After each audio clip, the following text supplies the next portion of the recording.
Centuries ago, on the old Silk Road, the land now known as Armenia was something of a halfway mark for traders traveling between ancient Rome and Western China.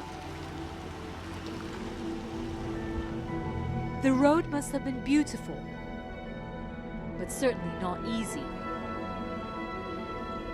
Merchants seeking new markets in the lush agricultural valleys of what is now modern Georgia would have had to cross these mountains, the Lesser Caucasus.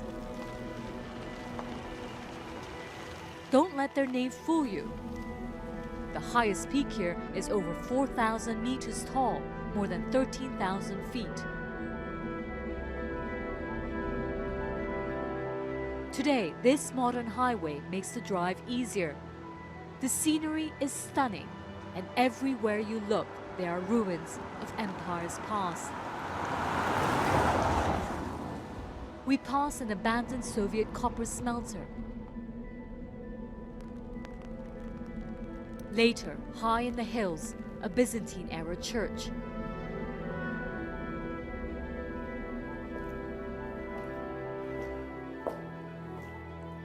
We're on our way to Georgia, and we've just stopped by this incredible monastery complex. It's more than 1,000 years old, and it's still really well preserved.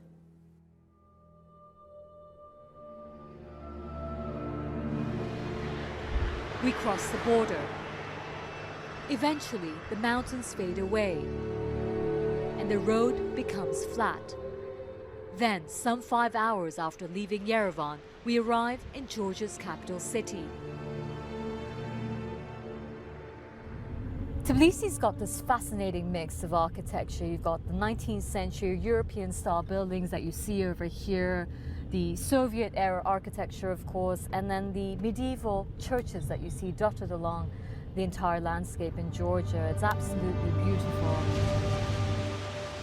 Tbilisi was founded in the 5th century, centered around natural hot springs.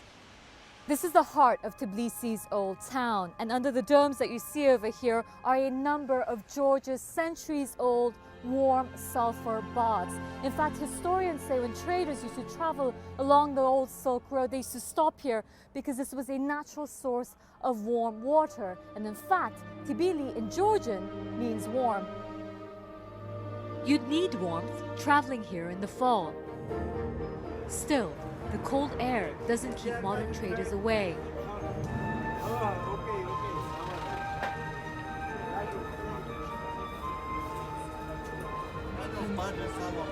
This is one of Tbilisi's most famous markets, where vendors hawk old household items. There's antique chinaware and old Soviet pins and medals. But everywhere you go in Tbilisi, there's one commodity you see again and again: wine. There are wine bars, wine shops, all of them offering a unique vintage. Hello. Hello. Hi, I'm Sumnima. My name is Arthur. Very nice to meet you. I explored this one in a centuries-old basement to learn more. Saperavi 2010, Chakrulo. Arthur, a vendor here, shows me several locally made wines. You like it? Very good. Very, very nice. He explains why they're popular. Georgia has more than 500 grape varieties, and historically it is one of the best regions in the world to grow them. Many here believe that wine originated in Georgia.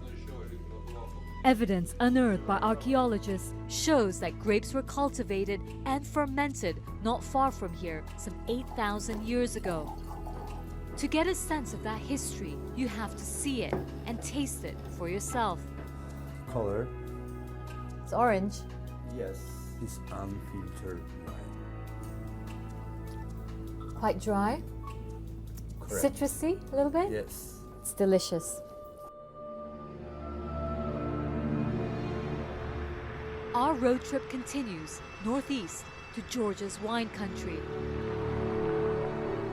We pass through small villages and beautiful natural landscapes.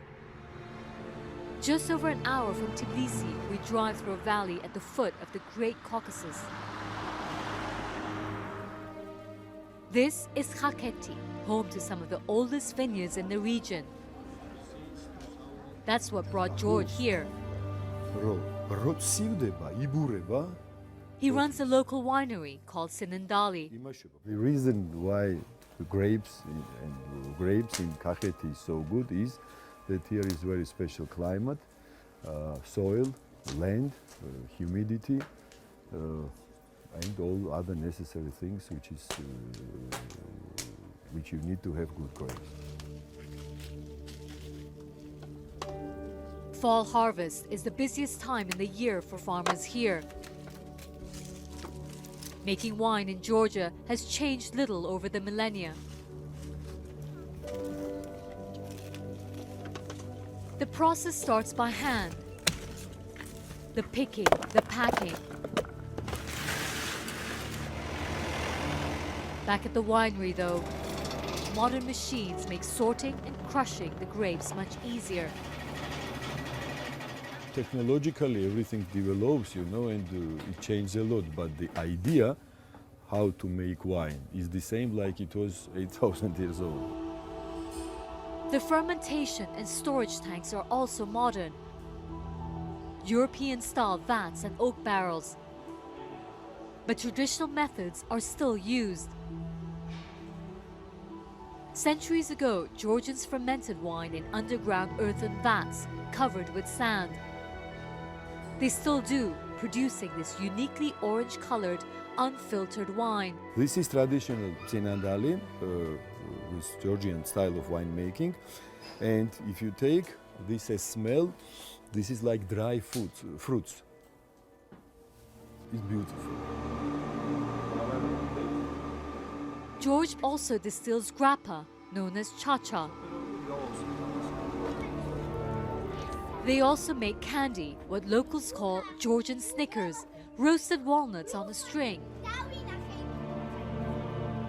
Dipped and coated with thick grape juice extract, the tubes are then hung to dry. Of course, wine is the main focus here. This is culture, this is heritage, and I think the wine may be the most important part of Georgian history and Georgian culture. Today, as in the past, wine is used to mourn and celebrate. Many families own at least a small grapevine to make their own. George Piratashvili has quite a few. He's a fourth-generation winemaker.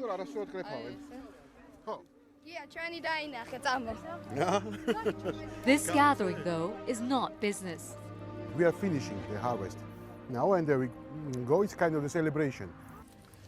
Every fall, George and his wife Nino celebrate the end of harvest with friends and family. They pick the last grapes of the season. Then the real fun begins. Now we go in the wine cellar, and then we start to crush the grape.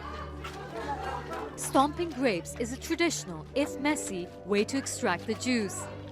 It is stored for several months before you can drink it. Tonight, the family will drink last year's batch at another Georgian ritual, a supra or feast. Just like in the past, a toastmaster is assigned for every supra. We always need a leader to lead the table, to lead the supra, to lead the celebration, every celebration. And we have a toastmaster who proposes a toast.